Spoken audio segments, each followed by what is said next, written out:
just heard gunshots at the gas station. Bring help, please, now. Someone got shot.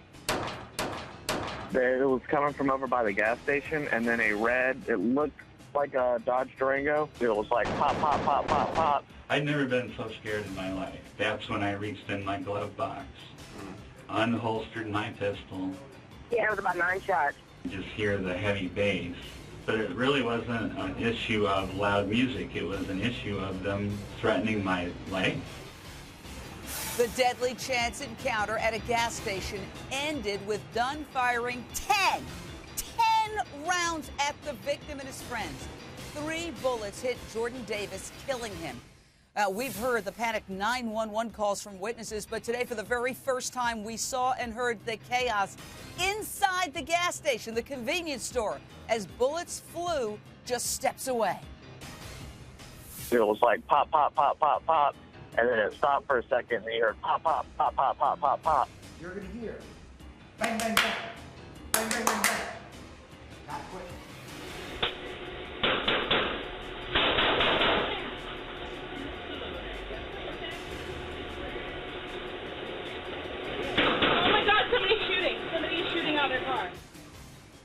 Woman in black is the defendant's girlfriend, by the way. They just come from a wedding.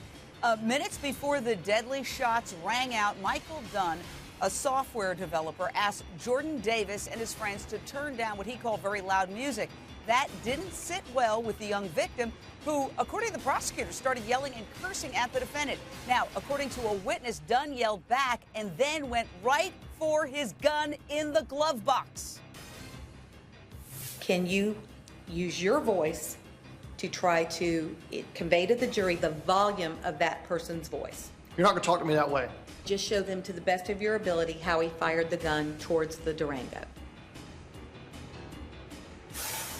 Absolutely crucial to Dunn's claim of self-defense is whether the teenagers had a weapon and threatened the defendant with it. Prosecutors insist no, the teen had no gun at all.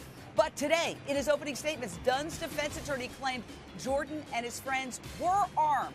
And he also said they dumped their weapon nearby after fleeing Dunn's hail of bullets.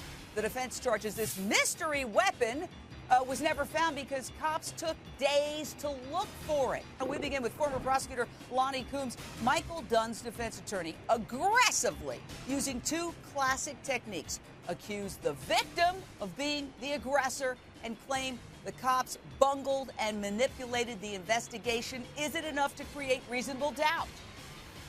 Absolutely not. Not in this case. Look, those are good arguments, and it always gives the jury something to think about. There are a few little details here, like the fact that they didn't record any of the passenger witness statements when they did record other ones.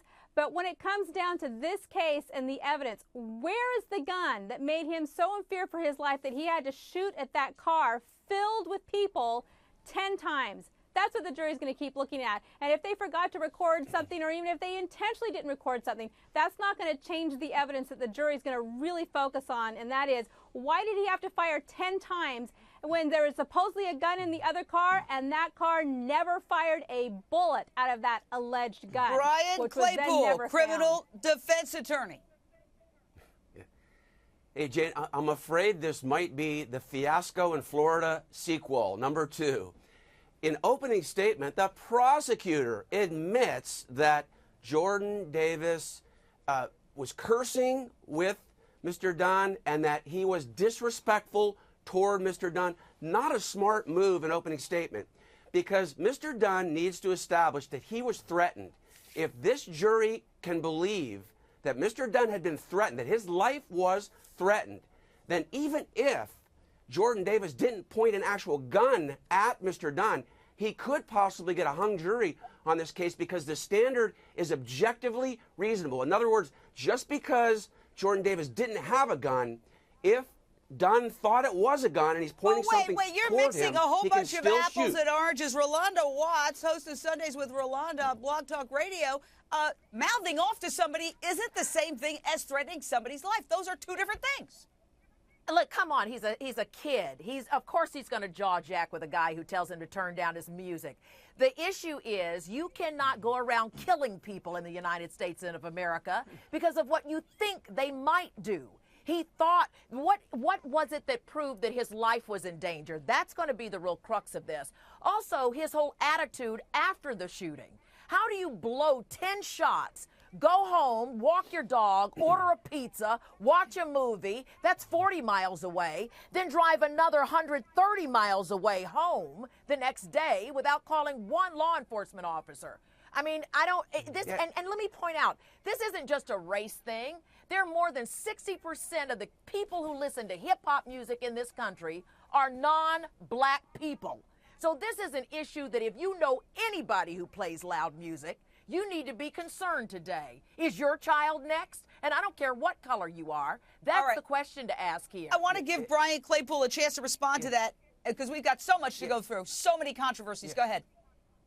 Hey, Jay, the fact that Dunn goes back with his girlfriend to the bed and breakfast and orders a pizza does not show consciousness of guilt. It actually supports the proposition that he reasonably feared for his life and that he felt like what he did was reasonable under the circumstances. If it was consciousness of guilt, he would have driven off to the desert like Jody Arias and popped his and thrown his gun out in the middle of a field somewhere. So I think that's a non-issue.